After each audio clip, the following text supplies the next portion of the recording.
When the widow Mave fed a starving wild stallion that collapsed on her land, she thought it was nothing more than a private act of mercy on the longest night of the year. She had no way of knowing that before the sun fully cleared the mountains, that horse would activate something ancient, something deliberate, and leave 200 ranchers of the Colorado high country standing in the cold with their certainties completely broken. What secret did that creature carry out of the wilderness? And why did it matter enough for someone to try to kill him for it? Before we go into what happened that night at Timberline Ranch, there is a question I want to sit with you for a moment. You have seen animals do extraordinary things. You have read the stories, maybe dismissed some of them. But what if an animal was not acting on instinct at all? What if it had been a witness? What if something wild and wordless had seen exactly what humans had spent months trying to hide, and knew, in whatever way a horse can know, that the only way to expose it was to walk through fire to reach the one person who might listen? That is the question at the heart of what happened in Elk Basin County in the winter of this story. And it begins, as most of the truest things do, with a woman alone in the dark. If this kind of story stays with you, if you believe that the land has a memory and that justice sometimes arrives on four legs, hit the like button now and subscribe so you never miss another. Drop a comment below and tell me what city or town you are watching from. Let us know you are here. And now, back to the night Mave found Sovereign. The Timberline Ranch sits at 7,200 feet in the San Juan foothills, and it has been bleeding money for 3 years the way old wounds bleed, slowly, steadily, in a way you almost stop noticing until you look down and realize you were standing in it. Mave Callahan, 44 years old, had worked the property alongside her husband Daniel for 19 years. They had 300 acres in pasture, a small but stubborn cattle operation, and a water rights agreement with the county that had kept them solvent through 2 previous droughts. She had a degree she rarely mentioned, environmental forensics from Colorado State, earned before ranching became her life, and a reputation in the valley for being the kind of person who noticed things other people preferred not to notice. Daniel had been dead for 11 months. The official report said cardiac event. Mave did not believe the official report. Daniel had been 47, ran 4 miles every morning, and had spent the last 3 months of his life compiling a folder of photographs, water sample results, and GPS coordinates that he was preparing to deliver to the State Department of Agriculture. He told Mave the night before he died that someone had rerouted the secondary irrigation channel, the one that fed 8 properties including theirs, and that the rerouting was not accidental. He was found in the barn the next morning. The folder was not found at all. The name that kept surfacing in the valley, spoken carefully and usually not completed, was Slater. Harlan Slater owned Crestline Agricultural Holdings, which had purchased 6 of the 17 original ranching families out of Elk Basin in the past 4 years. He was not from here. He wore clean boots. He donated money to the county fair and shook hands with the sheriff and had a lawyer named Kendrick who arrived at disputes before the dispute was fully spoken aloud. The mechanism was simple and ugly. The drought had been genuinely severe. That part was real. But the water shortages affecting the smaller operations in the lower basin were not entirely natural. They were assisted. Crestline had applied for and received emergency permits to expand a series of collection basins on the eastern ridge, and those basins, by design or by consequence, interrupted the natural flow patterns that had served the valley for over a century. When the small ranchers went to the county, they were met with paperwork. When they hired their own attorneys, they were met with more paperwork. When their cattle began losing weight and their pastures went brown and their credit dried up, they were met with an offer from Crestline. Always fair, always firm, always the same amount below what the land was actually worth. Mave had not sold, not because she was not afraid, but because selling felt like agreeing that Daniel had died for nothing. She had spent the 11 months since his death keeping the operation running on muscle and stubbornness, sleeping 4 hours a night, eating when she remembered to, and going through what remained of Daniel's research in the hours when the work was done. She had reconstructed most of the folder from his email drafts and from her own memory of what he had shown her.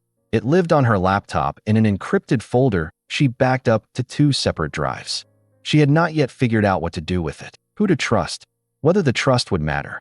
The night she found Sovereign, she had not been sleeping because she had been reading through a new set of water analysis results from a private lab in Denver. Results she had submitted herself, drawn from the creek that ran along the south fence line. The numbers were wrong. Not slightly wrong. catastrophically wrong. Heavy metals at concentrations that had no agricultural explanation. She had been sitting with that knowledge for 3 hours, turning it in her mind, when she heard the sound from the yard. Not a noise exactly, more like a weight settling. She put her coat on and went outside. The stallion was black and enormous and near death. He was collapsed against the corner post of the outer fence, his breathing a wet, effortful rasp. The welts on his neck were fresh enough that the edges had not yet crusted over. His hooves were cracked and packed with debris, and his coat, beneath the grime, had the particular dullness of prolonged malnutrition. He did not flinch when she crouched beside him. He watched her with one enormous dark eye, and the look in it was not the wild thing's panic. It was something Mave could only describe, later, as recognition. She went back to the barn for her emergency feed supply, high-density pellets fortified with electrolytes, a bag of Timothy hay, and 3 5-gallon buckets of filtered water from the cistern. She moved slowly, talking in the low continuous murmur she used with frightened animals. The stallion drank twice from the first bucket before she had finished pouring the second. He ate carefully, tentatively, as if his body had forgotten the mechanics of nutrition and needed to be reminded. By 1 in the morning, he was standing. Mave stood with him, her hand flat on the broad plane of his shoulder, and felt the trembling in his muscles subside by degrees. She did not understand, standing there in the dark, how much was already set in motion. She only knew that she was not going back inside. Not yet. Something about the way he had arrived, without sound, without the crash and scramble of a wild animal encountering a fence, felt deliberate in a way she could not explain. She named him Sovereign before she had a reason to. The name arrived fully formed, the way the right names sometimes do. She did not go back to her laptop until dawn, and by then, everything had changed. The work of cleaning a horse's wounds is intimate in a way that most people do not expect. You move slowly. You stay low. You earn the right to touch each new place by being quiet and consistent in the place before it. Mave worked through the night, a bucket of warm saline and a stack of folded cloths beside her. She cleaned the welts on the neck first, and as she worked through the matted coat around them, her hands slowed. She moved the lantern closer. The base of the mane, on the left side of the neck, had been recently clipped, not in a way that was visible at a glance, but the hair in that area was shorter than the surrounding coat by about 2 centimeters, and the skin beneath it was paler than the rest, the way skin looks after a healing burn. She used her thumbnail to part the coat carefully, following the line of the clipping, and found it, a freeze brand approximately 3 inches long, the pale hair grown back just enough to blur but not conceal the alphanumeric code beneath it. She had seen freeze brands before. They were standard practice for federal horse management. The Bureau of Land Management used them on Mustangs processed through the Wild Horse and Burro program. The nitrogen application bleached the pigment cells in the skin, producing a permanent white marking. Standard BLM codes ran in a specific format, the APHA alpha angle symbol for registration, followed by the year and a 4-digit identifier. This brand had a different structure. The first 4 characters matched BLM formatting, but the last 6 were not year-end identifier. They were a code she did not immediately recognize. 3 letters, 3 numbers, in a sequence that meant nothing to her until she went inside and sat down at her laptop. She knew the BLM maintained a public registry of freeze-branded Mustangs. She also knew, from Daniel's research, that Crestline had applied for and received 2 commercial capture permits in the previous 18 months. Paperwork she had found in a state agricultural database and copied into her own files. The permits were for the removal of feral horses from properties adjacent to Crestline's eastern expansion operations, filed under a nuisance abatement provision. She cross-referenced the code. The public registry returned nothing. The code did not exist in the federal system. She sat with that for a moment. Then she opened a secondary database, a less trafficked interface that Daniel had bookmarked, a research access portal maintained by the Colorado State Animal Science Department. She had his login credentials from an old sticky note she had found in his desk drawer and never thrown away. Here, the code resolved. The entry was brief and clinical. The animal had been removed from federal open range under a Crestline corporate capture permit 14 months prior. The permit cited rangeland degradation. The notation following the capture date read, transferred to Crestline AG Holdings Research Division, Pozo Creek Site. Behavioral and physiological monitoring. Project Thornfield. Access restricted. Corporate Research Designation 7. Mave read the words Project Thornfield 3 times. She went back to her water analysis results from the Denver lab. The contamination readings, the heavy metal concentrations that had no agricultural explanation, were drawn from the creek that ran directly south of the Pozo Creek property line. She opened her browser and searched for everything attached to Pozo Creek and Crestline. The property was listed as a secondary operations facility. No public description, no regulatory filings beyond the standard environmental impact waiver that Kendrick's firm had apparently processed in a single week. Satellite imagery from 18 months prior showed a fenced perimeter enclosing what appeared to be a series of containment structures and at least 2 large excavated areas. The most recent satellite image showed the same structures, but the surrounding ground vegetation had changed color in a pattern she recognized from contamination case studies. The yellowing, the geometric regularity of it, the way it did not match drought stress. The waste was in the ground, and the ground drained into the water table. She sat back. Sovereign had been kept at Pozo Creek. He had been used, in the particular bureaucratic language of Project Thornfield, for physiological monitoring, which, translated from the corporate research euphemism, meant he had been exposed to the contaminated water and observed for symptoms. He was a test subject. He had survived something that should have killed him, and he had escaped, or been released. She could not yet tell which. And he had walked, through 11 degrees of December cold, to the nearest fence line that had light behind it, the nearest person who might understand what he carried. Mave closed the laptop and sat in the dark kitchen for a long time, listening to the horse breathe in the yard. The question was not what Sovereign knew. The question was what she was going to do with what she now knew, and how much time she had before the people who had branded him realized he was gone. She did not think it was much time at all. At 3:12 in the morning, Sovereign began to vocalize.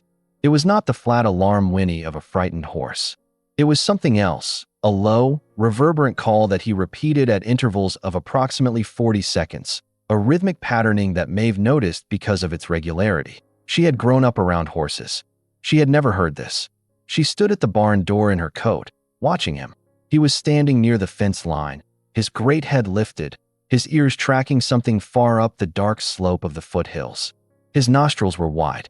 He would call, and then stand perfectly still for 35 seconds, and then call again, tilting his head slightly, as if adjusting the angle of transmission. She thought of sonar. She thought of signals. 20 minutes later, headlights appeared on the county road, a single set, moving slowly. She stepped back into the shadow of the barn and watched. The truck stopped at the entrance to her access road, idled for a moment, and then turned in. She knew the truck, a battered green Ford with a dented tailgate and a county seal on the door that had been there since before the county changed its logo. It belonged to Garrick Poole, who had served as Justice of the Peace in Elk Basin County for 22 years and who had officially retired from that role 8 months ago, though everyone in the valley still called him Judge. He was 71 years old, built like a fence post that had decided to become permanent, and he had known Daniel Callahan since before Daniel had known Mave. She walked out to meet him in the yard. He climbed out of the truck slowly, the way men with bad knees climb out of trucks, and looked at Sovereign without surprise. He looked at Sovereign the way you look at something you were expecting to see and had been hoping not to. "I saw the lights," he said. "I have been up," she said. He nodded. He looked at the horse again. Then he looked at her. "What do you know so far?" he said. It was not a question. She told him. All of it. The brand, the database entry, the water readings, the Pozo Creek satellite images.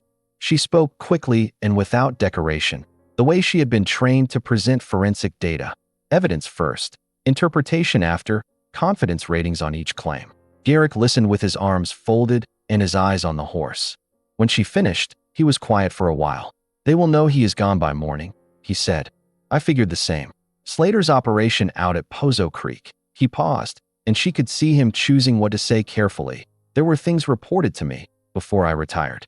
Things I could not move on because the reporting party was your husband, and after Daniel died, there was no one left to corroborate." She felt the cold in her chest that was not from the air temperature. "You knew," she said. "I knew something wrong was happening. I did not know the shape of it, and I did not have Daniel's documentation. I have reconstructed most of it," she said. He looked at her then, fully, for the first time since he had climbed out of the truck. "How much?" "Enough." They stood in the yard, the frost forming on the wooden rails of the fence, Sovereign still calling at his intervals into the dark. Garrick spoke slowly. The reason Slater has been able to operate the way he has is that there is no physical evidence. The ranchers know their water changed. They know their cattle have been sick. They have watched their operations fail one by one, and they have told each other what they suspect. But suspicion is not enough to move a man like Slater. He has lawyers. He has permits. He has a relationship with the county assessor that I spent 2 years trying to untangle before I retired. What happened when you tried? I was told my jurisdiction was limited. Meaning someone called someone. She heard the weight under those words and did not push further. The valley had its internal gravity, its particular architecture of obligation and silence. She knew the shape of it, even if she could not name every piece. Sovereign called again into the dark hills. What is he doing? Garrick said. Calling the herd, she said. And that is when the understanding arrived in her. Not as a plan, but as a possibility. The way a door that has always been locked feels different when the key is actually in your hand. If the horses that had been at Pozo Creek were still alive, they were out there. And if they were out there, and if they came down. She did not finish the thought aloud, but she looked at the horse calling into the mountains, and she thought, what if the evidence was not only on a laptop? What if the evidence was moving? Harlan Slater did not sleep through a night if anything in his operation was misaligned. It was a quality he would have described as discipline and that everyone around him recognized as fear. The fear of a man who had built something complicated and knew exactly how it would unravel. He received the alert at 4:08 in the morning.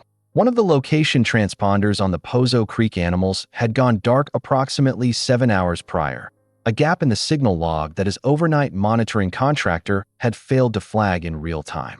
The transponder corresponded to the largest of the surviving subjects, the Black Stallion, capture tag designation T-14, the one they had spent 4 months trying to neutralize and couldn't, the one that had survived the contamination protocol not once, but twice, and kept recovering. He sat in his kitchen and stared at his phone. He called Kendrick first, then his ranch foreman, a man named Doss who handled operational problems without being asked for specifics. By 4:30 in the morning, he had made a decision that he would later recognize in the specific retrospective clarity of a man watching his own ruin assemble as the worst of his life. The decision was to move before the sun came up. He could not allow the animal to be found, examined, tested. The tissue samples alone, the residual biomarkers of prolonged heavy metal exposure, would tell a story that no lawyer could cross-examine. If that horse ended up in a veterinary laboratory, Project Thornfield would be over in the time it took to run a blood panel. And Project Thornfield was not merely a research designation. It was the entire evidentiary foundation of his contamination strategy, the one that allowed him to claim, in writing, that the Elk Basin water quality issues predated his company's presence in the valley. He needed the horse dead. He needed the Callahan woman neutralized. And he needed both of those things to happen in a way that looked like public health emergency response. Kendrick drafted the notices in 40 minutes. They went out by text and automated telephone at 5:15 in the morning. Every registered rancher in the county notification system, which covered 214 individual operations. The message cited an emergency advisory from the County Livestock Health Commission, an advisory that Kendrick had formatted to look official, complete with a copied commission seal, warning of a confirmed case of equine infectious anemia detected in a feral animal at large in the Elk Basin Valley. The carrier animal had been traced to the Timberline Ranch property. All neighboring livestock were at risk. A coordinated containment and euthanasia response would be assembled at first light at the Timberline Ranch entrance. It was Doss who pointed out the additional risk, that Mave Callahan was not simply a widow sitting on a piece of land they wanted. Doss had done his research. He knew about the forensics degree. He knew about the laptop. He mentioned these things with the careful neutrality of a man describing a weather pattern that is going to require action. Slater authorized what Doss was describing without using words that could later be repeated in a deposition. By 5 in the morning, 2 trucks from Crestline's security division were parked on the county road, waiting. And Sovereign was still calling. Inside the Timberline Ranch, Mave was not idle. She had spent the previous hour in a controlled, productive fury, uploading her complete documentation package to a secure server, emailing compressed copies to 2 addresses she trusted outside the valley, and preparing a secondary presentation, a visual summary of the contamination data, the BLM registry gaps, the satellite imaging, and the brand identification formatted for a large display. She connected her laptop to the ranch's outdoor speaker system and the projector she used for calving season training. A portable unit that could throw an image onto the side of the barn or, she was thinking, onto the flat white panel of a truck door. She did not know yet that 200 trucks were coming, but she was operating on the assumption that when this broke, it would break in front of people, and those people would need to see evidence rather than be asked to believe it. Garrick watched her work. He said very little, which was his way of approving. At 5:43 in the morning, Sovereign stopped calling. The silence lasted 3 minutes. Then the fence line on the far eastern border of the property made a sound that Mave heard even from inside the house. A long, percussive creak, the sound of old wood under pressure. She went to the window. Sovereign was gone. The gate to the inner pasture was open. He had worked the latch. She had seen horses do it before, but not with that kind of intent. Not with the specific directional departure of an animal that knew exactly where it was going. He had gone up, into the dark of the mountain. She looked at Garrick. He looked at her. The headlights, he said, appearing on the county road below them in a chain that stretched as far as they could see. The sky at 6:40 in the morning in the San Juan foothills is a specific color. Not black, not blue, but a deep gray violet that sits behind the mountain silhouettes like a held breath. The temperature had dropped another 3 degrees. The frost on the fence rails had become ice. Mave and Garrick stood on the porch of the Timberline Ranch house and watched the trucks arrive. 207 vehicles, she would count later. Pickups mostly, a few flatbeds, a handful of older sedans that belonged to the families who had sold their land but not yet left the county entirely. They came in from both directions on the county road and parked on the gravel verge in 2 ragged lines that stretched a quarter mile in each direction from the entrance. The headlights made a corridor of pale light pointing directly at the ranch gate. Harlan Slater arrived in a black Suburban at the head of the second wave, a megaphone in his hand and Kendrick at his shoulder. He was wearing a clean vest and a hat that suggested authority. He set up 30 yards from the gate and began speaking, his voice loud, practiced, calibrated for concern. This is a county health emergency. There is a confirmed carrier animal on this property. The risk of transmission to your herds is significant and the response timeline is critical. If you cooperated with the commission's advisory, you made the right choice by coming out here today. We are going to handle this quickly and responsibly. The ranchers stood beside their trucks. Most of them had come because they were afraid. Some had come because the valley's information networks ran fast and they had heard things, second and third hand, across fence lines and over coffee, that made them distrust the message even as they responded to it. Some had come simply because 200 of your neighbors appearing somewhere in the dark before sunrise is the kind of thing that demands witness. Mave walked to the gate. She did not open it. Slater, she said. Her voice did not carry theatrically. It was a flat, contained sound that traveled because there was nothing competing with it. The crowd quieted. There is no health advisory, she said. There is no infectious anemia. You all know it, and I know it, and the man with the megaphone knows it best of all. Slater raised the megaphone again. This woman is in denial about the risk. The ground moved. Not violently. Not a seismic event, but a vibration. A collective pressure transmitted through the frozen earth from a source to the north, up the slope, growing. The sound arrived next. Low, rhythmic, the particular percussion of a large group of animals moving at speed over hard ground. Every head turned toward the mountain. The ridge above the Timberline property was a long, gradual slope that ran from the eastern fence line up to the tree line. In summer, it was visible from the road. In the pre-dawn darkness, it was only a darker shape against a dark sky. But there was movement there, at the crest, a mass, a shifting, a series of forms that resolved slowly out of the dark as the sky behind them began, very gradually, to lighten. Sovereign came first. He appeared on the ridge line the way a figure appears in a doorway, with the sense of having been on the other side for a long time and having chosen this moment to step through. He was moving at a controlled canter, and behind him, in a wave that kept arriving, kept being larger than what the eye had prepared for, came the rest. A horse herd first. She would count 47 animals. Wild horses, all of them, the mixed-blood descendants of the high country range, moving in the organized formation of a group that had been running together for a long time. And then, behind the horses, the cattle. The cattle came in a stream that poured over the ridge like water finding a channel. They moved with an urgency that was not panic, purposeful, directional, channeled by Sovereign's movement the way smaller animals are channeled by something they have decided to follow. They were lean but alive, their coats rough, their hooves worn from months of hard ground. And on their flanks, on the left hip of every single animal, a brand. Not one brand, not 5, dozens of different ranch brands, the particular marks of a dozen different families in the valley.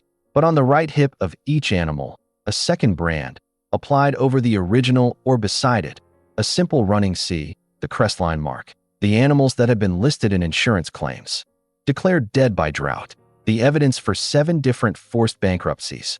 They were walking down the mountain, alive, with the proof of who had taken them burned into their skin.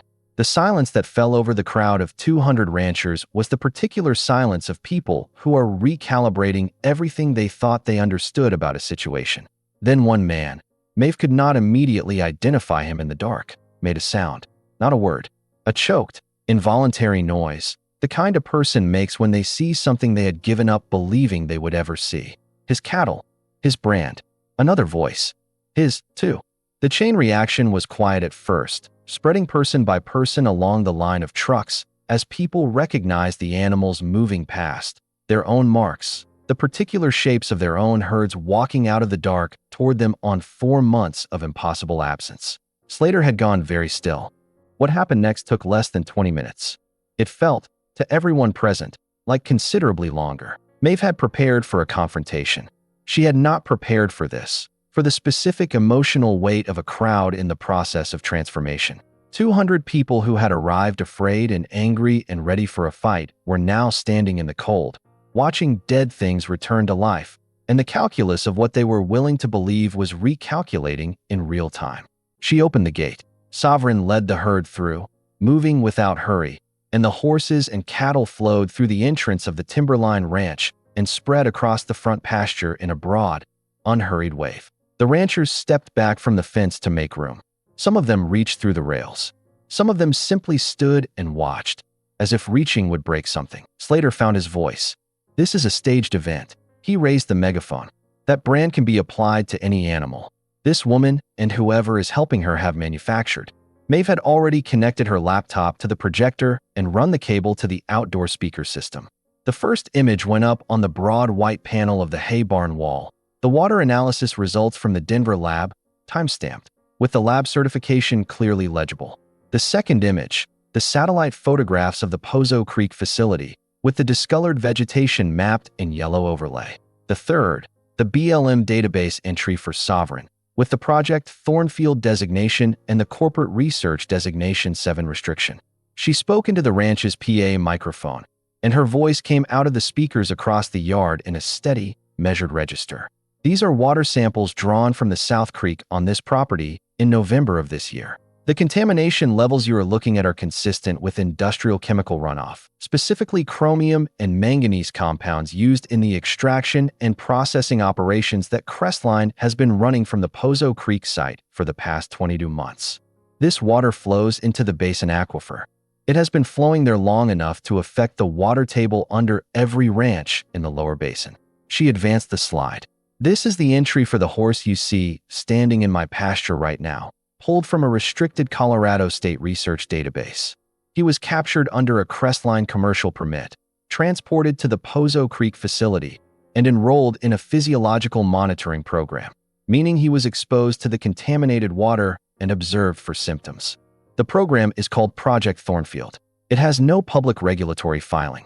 It has never been disclosed to the county assessor, the state agriculture board, or the EPA. She advanced again.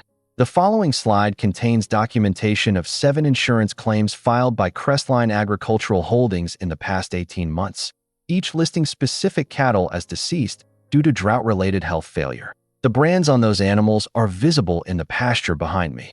You can check them against the claim documents if you would like to. The claim documents are included in the packet Garrick is going to pass to each of you. Garrick, who had spent the previous hour printing copies of the summary package from the ranch's inkjet printer, began walking along the line of trucks, handing papers through windows and over fence rails. The megaphone had gone silent. Mave looked at Slater across the distance. He was a man who had spent years operating in the space between what could be proven and what was known, and that space had just closed. She watched him understand it. There was a moment. She would remember it later as the stillest moment of the entire night, where he simply stood, the megaphone at his side, looking at the cattle in the pasture, the papers in the rancher's hands, the images on the barn wall. His face did not collapse into guilt. It contracted, the way something contracts when it is deciding whether to attack. He moved toward the barn, toward the projector, toward the laptop. He did not make it 3 steps. It was not a dramatic intervention. It was quiet, the way things are quiet when they are completely certain. 3 ranchers, men who had been standing nearest to where Slater was moving, simply stepped into his path and stood there. One of them was the man who had made the choked sound when he recognized his cattle. His name was Hector Vidal, and he had lost 42 head in the spring, and his family's claim had been denied, and his property was currently 6 weeks from foreclosure. He did not speak. He just stood where he was standing. Slater reached for the inside of his vest. The gun was there, a short-barreled revolver that he had carried for years as an affectation and now reached for as a desperate act of arithmetic. If he destroyed the laptop, if he got the horse off the property. Hector's hand closed on Slater's wrist before the gun cleared the vest. 2 other hands joined it, then 2 more. Nobody hit him. Nobody needed to. The weight of 200 people who had finally oriented toward the same understanding was more than enough to hold one man in place. Garrick walked through the gate with the measured pace of a man who has been waiting for this specific moment for a long time and is not going to rush it now that it has arrived. He stood in front of Harlan Slater and looked at him for a moment without speaking. "Harlan," he said, "you are under arrest. Fraud, grand larceny of livestock, criminal contamination of a public water supply, and conspiracy to obstruct a prior investigation. You have the right to remain silent." He paused. "I would strongly recommend you exercise it." The security contractors from Crestline, the 2 trucks that had been parked on the county road, had driven away sometime in the past 10 minutes. Nobody had watched them go. Kendrick was making a phone call with his back to the crowd, speaking in a low, rapid voice into his cell phone, and the particular quality of the conversation suggested that he was in the process of discovering how quickly a corporate attorney can become unavailable to a client when the situation changes. Sovereign stood in the middle of the front pasture. The herd had settled around him. The horses circled, the cattle spreading out into the available space. His head was raised. His breathing was even. He was watching something in the middle distance that none of the humans could see. The sky above the peaks was turning from gray-violet to pale gold. The sun was not yet visible, but it was close. The frost on everything was lit now, the way frost is lit just before sunrise, each crystal throwing its own small light. So the entire yard seemed to be generating its own illumination from the ground up. A woman near the back of the crowd began to cry.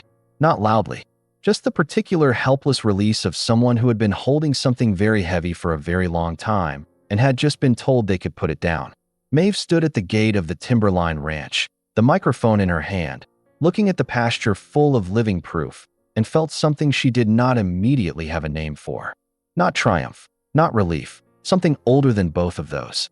Something that had Daniel's shape in it, and her father's, and the particular smell of the valley in summer when the water ran clean and the pastures were full. She put the microphone down. She walked into the pasture and put her hand on Sovereign's neck. He leaned into it, just slightly, just enough. The state authorities arrived at Timberline Ranch at 8:47 that morning. A Colorado Bureau of Investigation team accompanied by 2 EPA regional investigators who had, as it emerged, been building their own case against Crestline for the past 8 months and had been waiting for precisely the kind of corroborating evidence that Mave's documentation provided. Slater was in custody before 9. Kendrick was in custody before noon, having made the specific legal error of attempting to communicate with a regulatory official while standing on a crime scene. It was the kind of mistake that very competent attorneys make when they stop being attorneys and start being participants. The Pozo Creek facility was sealed by federal injunction within 48 hours. The excavated disposal sites, 3 of them, it turned out, not 2 as the satellite images had suggested, were designated as Superfund cleanup sites within 6 weeks, a process that moved with unusual speed and was later attributed to the fact that the EPA had been aware of the Crestline situation and had been frustrated by the absence of complainants willing to go on record.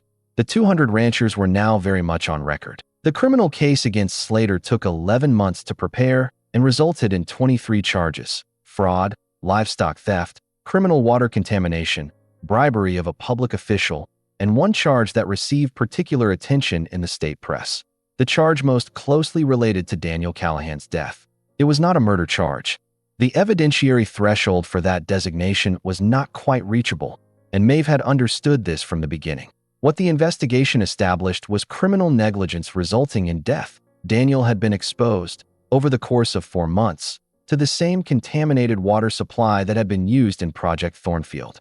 The heavy metal concentrations in the basin aquifer, the ones that had caused the cardiovascular stress markers identified in his autopsy, the ones that the original medical examiner had attributed to undisclosed hypertension, were consistent with the exposure profile that Crestline's own internal research documents recorded in the horses at Pozo Creek. The company had known the water was toxic. They had tested its effects on animals, and they had continued to allow it to seep into the aquifer while the people of Elk Basin drank from it, cooked with it, watered their cattle with it, and sometimes, as in Daniel's case, died from what the world was told was natural causes. Slater was sentenced to 14 years. The Crestline assets, the 6 purchased ranches, the Pozo Creek facility, the equipment, and the substantial liquid reserves in the corporate accounts were placed in a receivership administered by the state. The court-ordered restitution distributed those assets according to a formula developed over 4 months of negotiation involving every affected ranching family in the basin.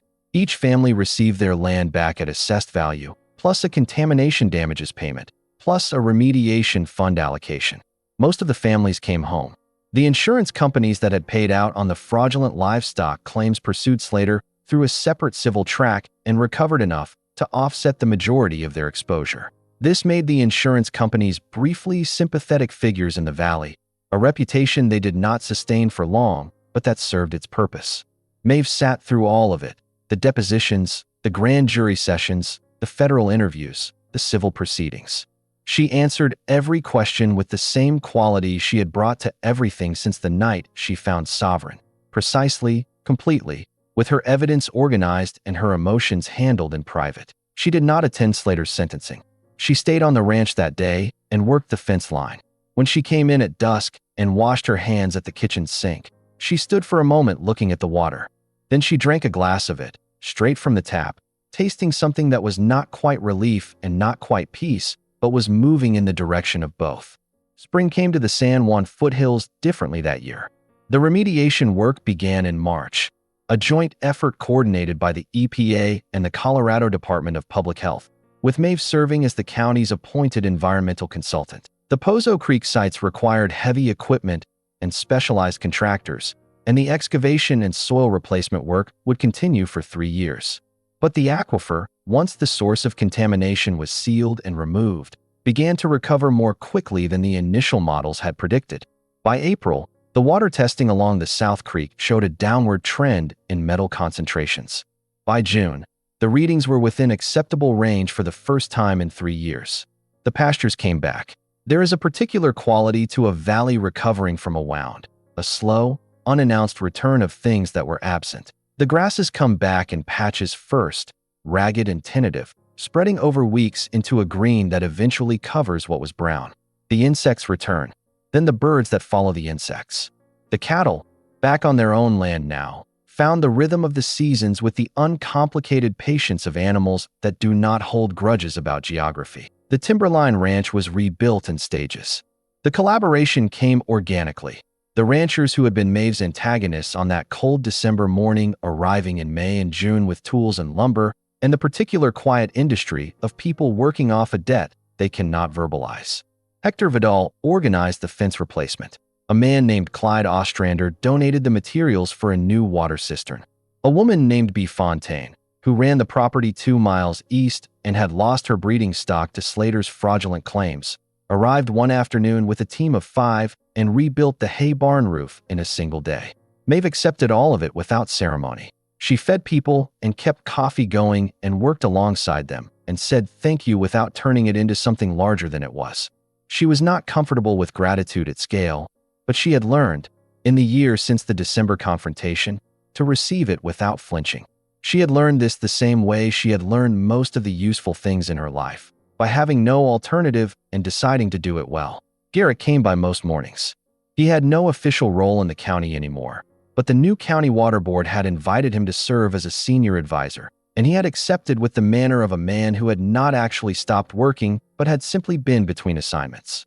He and Mave had developed the specific, easy silence of people who have been through something together that they will never completely describe to anyone who was not there. They drank coffee on the porch and looked at the mountains and talked about the water data and occasionally did not talk at all, which was also a form of conversation.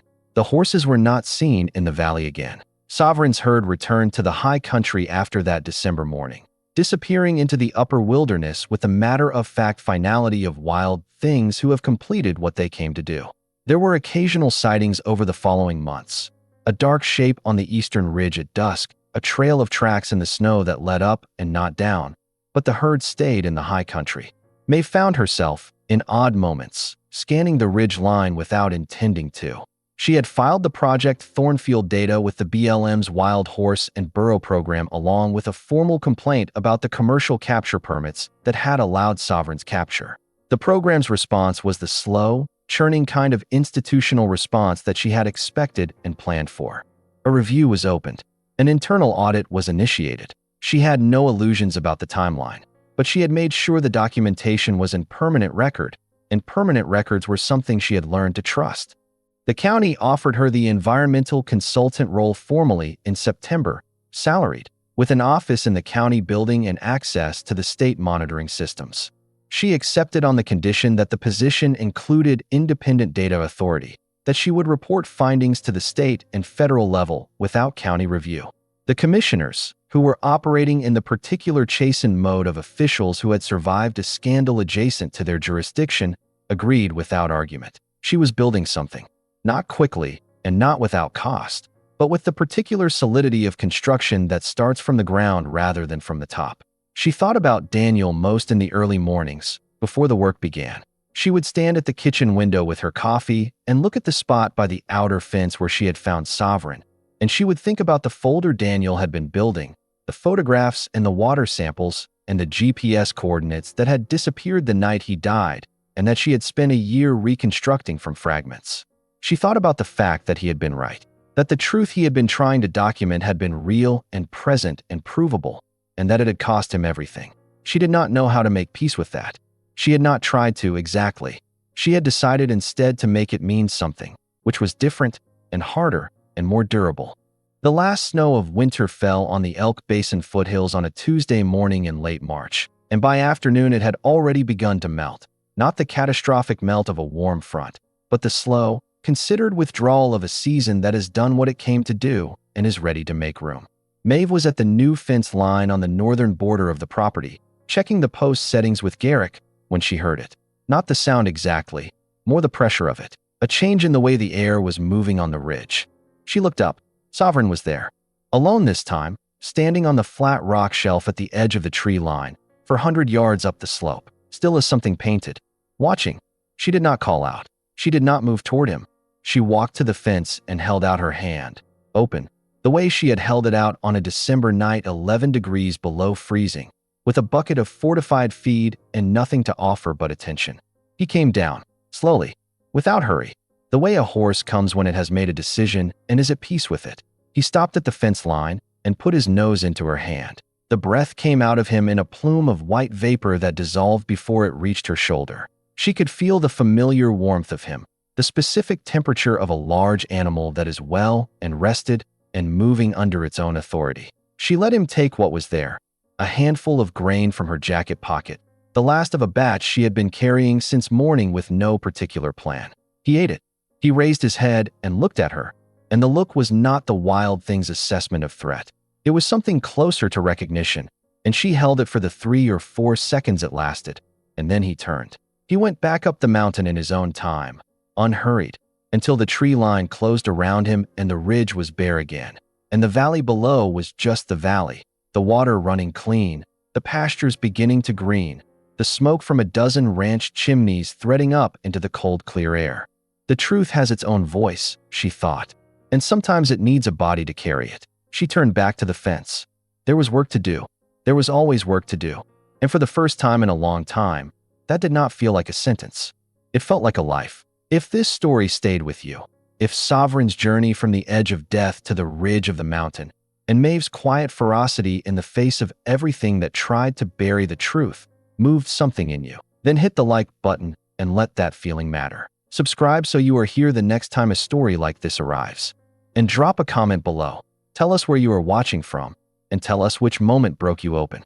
Was it when Sovereign came down the mountain leading what was thought to be lost? Was it when Garrick spoke those calm, devastating words? Or was it the very beginning, a woman alone in the dark and a horse that chose her? We read every single comment. We are here because of you. See you in the next story.